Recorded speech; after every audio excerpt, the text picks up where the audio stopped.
باپ اور بیٹے اور روح القدس کے نام میں آمین۔ ہمارے لیے آج کی تلاوت عدد کی کتاب اس کا 12 باب اور اس کی پہلی آیت سے۔ اور مریم اور ہارون اس کوشی عورت کے سبب جس سے موسیٰ نے بیاہ کر لیا تھا، اس کے سبب موسیٰ کے خلاف بولنے لگے اور کہنے لگے، کیا خداوند نے صرف موسیٰ ہی سے باتیں کی؟ کیا ہم سے بھی برابر باتیں نہیں کی؟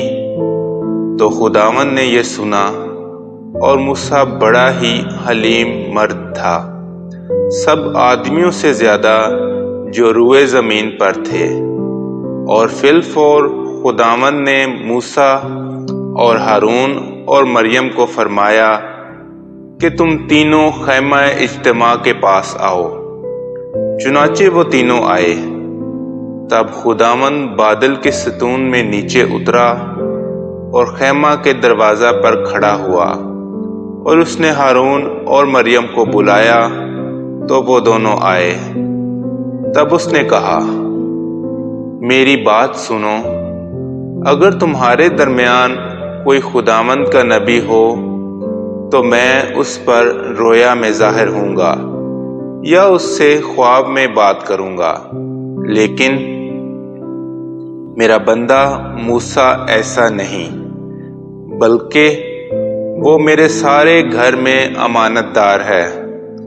میں اس سے روبرو اور ظاہراً باتیں کرتا ہوں، اور نہ مماؤں میں اور تشبیہوں میں۔ وہ خداوند کا چہرہ دیکھتا ہے۔ تو تم کیوں نہ ڈرے کہ میرے بندے موسیٰ کے خلاف بولے؟ اور خداوند کا غضب ان پر بھڑکا اور وہ چلا گیا۔ جب خیمہ سے بادل ہٹ گیا تو دیکھو، مریم برس سے برف کی طرح سفید نظر آئی، اور ہارون نے مریم کو دیکھا تو وہ مبروس تھی۔ تب ہارون نے موسیٰ سے کہا، اے میرے آقا، یہ خطا ہمارے سر پر نہ ہو جو ہم نے نادانی سے کی اور قصوروار ہوئے۔ اسے اس مردہ کی مانند نہ رہنے دے جو اپنی ماں کے پیٹ سے نکلے تو اس کا آدھا بدن گلا ہوا ہو۔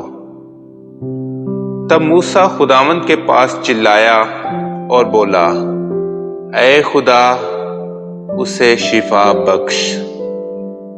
کلام اقدس کا پڑھا اور سنا جانا ہم سب کے لیے باعث برکت ہو۔